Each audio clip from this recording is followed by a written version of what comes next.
paz do Senhor Jesus seja com todos vós. Hoje vamos falar sobre a Bíblia BLH. Você tem uma Bíblia BLH, ou seja, a Bíblia na linguagem de hoje? Então saiba um pouco mais da história dessa Bíblia. A Bíblia BLH, ela foi editada da seguinte maneira. No dia 24 de outubro, a diretoria da SBB, Sociedade Bíblica do Brasil, resolveu organizar a composição de uma comissão paritária formada de elementos da Igreja Católica e de evangélicos, para o estudo da possibilidade de uma tradução conjunta entre católicos e evangélicos do Novo Testamento. A SBB, Sociedade Bíblica do Brasil, produziu assim a infame Bíblia na linguagem de hoje, ou seja, a BLH. Considerada por alguns estudiosos como a segunda maior catástrofe bíblico-teológica na língua portuguesa, perdendo só para a tradução do Novo Mundo dos Testemunhas de Jeová. Porém, ambas as Bíblias, a BLH e a Bíblia do Novo Mundo, se baseiam no famigerado texto grego pervertido de Westcott e Hort, ou seja, o texto crítico. A BLH, Bíblia na linguagem de hoje, é uma paráfrase ou interpretação livre. Contém uma linguagem péssima, com uso de gírias de baixo calão comumente usada por marginais e meretrizes. Seu tradutor principal, Robert Bracher, é apóstata, nega a divindade de Cristo. Essa Bíblia tem a recomendação da Igreja Católica para a sua leitura. Os defensores da Bíblia BLH, Bíblia na linguagem de hoje, dizem: ela é mais moderna. Porém, o que vemos hoje é uma decadência vocabular em que vivemos. Nós vivemos a geração das gírias. O que a BLH faz, então, é seguir a linha do momento, esvaziando e desvalorizando o vocabulário bíblico. A afirmação de que a leitura da BLH é mais fácil de entender também não é verdadeira. Gerações de crianças e analfabetos entenderam e se converteram ao ouvir a palavra de Deus. Alguns aprenderam a ler sozinhos na Bíblia Almeida Revista e Corrigida, que possui mais de 300 anos, ou seja, a tradução do texto Receptus. Nós não precisamos de uma Bíblia com linguajar medíocre, chulo e tendencioso. A linguagem da Bíblia BLH é um insulto à inteligência das pessoas, impedindo-as de crescer. A palavra de Deus anuncia as boas novas de reconciliar o homem com Deus, de elevar o homem ao seu Criador e não de descer, não de rebaixá-lo mais ainda. Sem falar nos erros grosseiros e omissões de texto. Seu texto está também saturado de expressões da nova era e contém introdução a doutrinas falsas. Nessa edição da BLH, eles procuram não ofender os pecadores. Usam uma linguagem politicamente correta, atacando assim as doutrinas cristãs como a realidade do inferno, a inspiração e infalibilidade da Bíblia, a divindade de Cristo, sua morte vicária, a Trindade e etc. As omissões contam-se às centenas e as adições danificam criminosamente o sentido do texto, manipulando o texto conforme o arbítrio dos seus idealizadores hereges. Pelo seu sentido ecumênico, esta Bíblia significa mais um passo na direção da apostasia, pois é uma Bíblia ecumênica. Tem a intenção de juntar cristãos e católicos numa mesma fé. Ouça agora algumas das adições feitas nessa Bíblia. Em Mateus, no capítulo 1, versículo 25, eles omitiram a palavra primogênito para reforçar a falsa doutrina católica de que Maria morreu virgem. Em Mateus 16, 3 ao 4, omitiram as palavras hipócritas e adúltera. Em Marcos 1, 1, omitiram a expressão filho de Deus.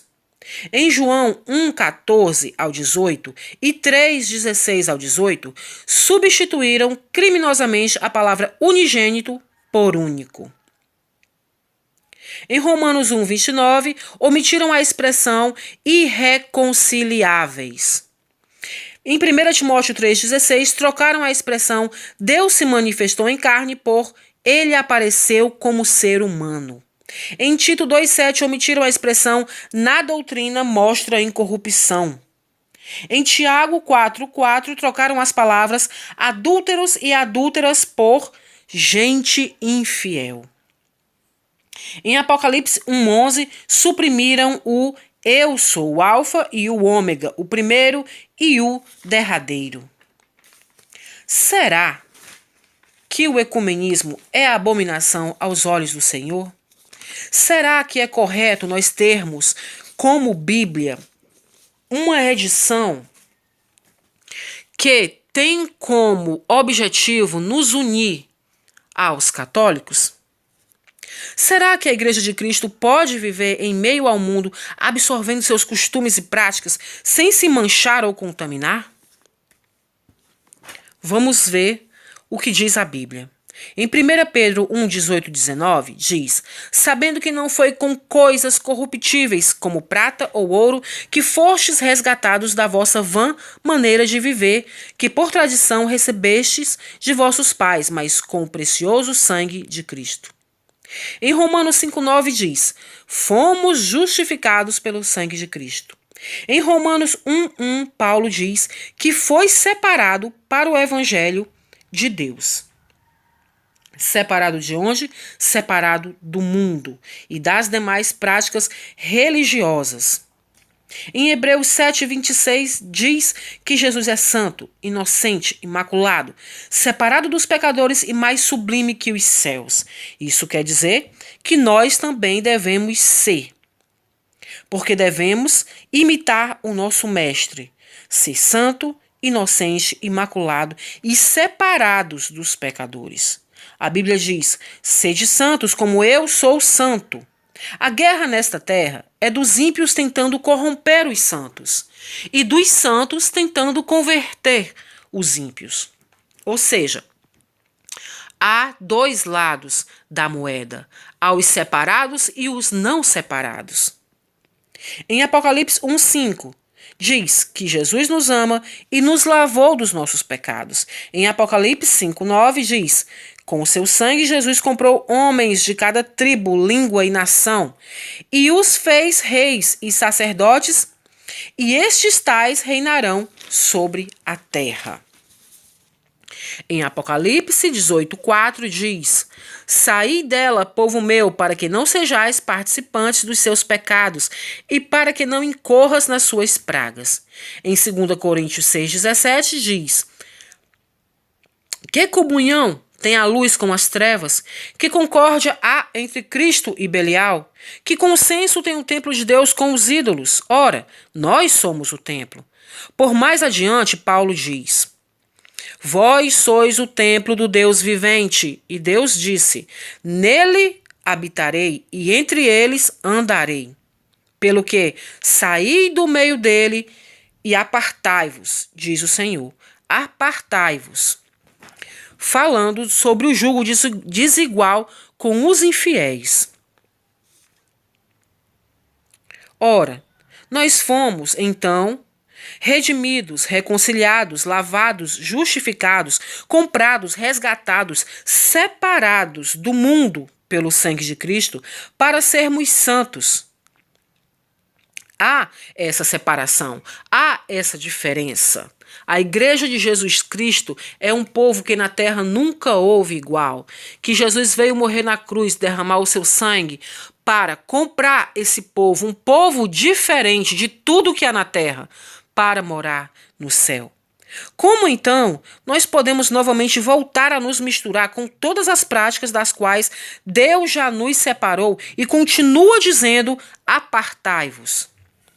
Se a Bíblia diz que Deus tem seus escolhidos, que não se misturam e que a igreja é pura e santa, e se o ecumenismo, que é a mistura de todas as religiões, é, portanto, abominação ao Senhor, Concluímos então que os patrocinadores ou aqueles que querem tornar comum e normal e possível o ecumenismo são rebeldes e apóstatas.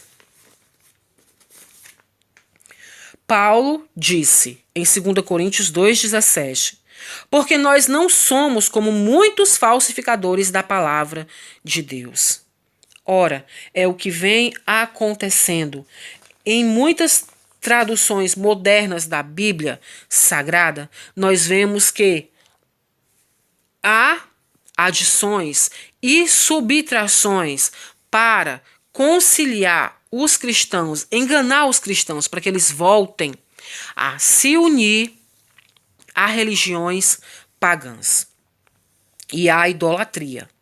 A BLH, a Bíblia na linguagem de hoje, não é a palavra de Deus. E os crentes sérios devem zelar pela verdade e rejeitar esta heresia. Devemos batalhar pela fé que uma vez foi dada aos santos, como diz o livro de Judas no versículo 3. Que nós não tenhamos a Bíblia BLH, Bíblia na linguagem de hoje, como a nossa regra de fé e prática, porque ela não é a Bíblia Sagrada, ela é uma Bíblia corrompida, que foi editada de textos que não são os textos que nós usamos desde sempre, que os cristãos usam há muitos anos, que nós possamos pesquisar e comprar Bíblias que não foram adulteradas, que não foram mutiladas ao bel prazer de homens que querem corromper a palavra de Deus. Continue pesquisando, em nome de Jesus, não seja enganado e batalhe pela palavra de Deus. Amém?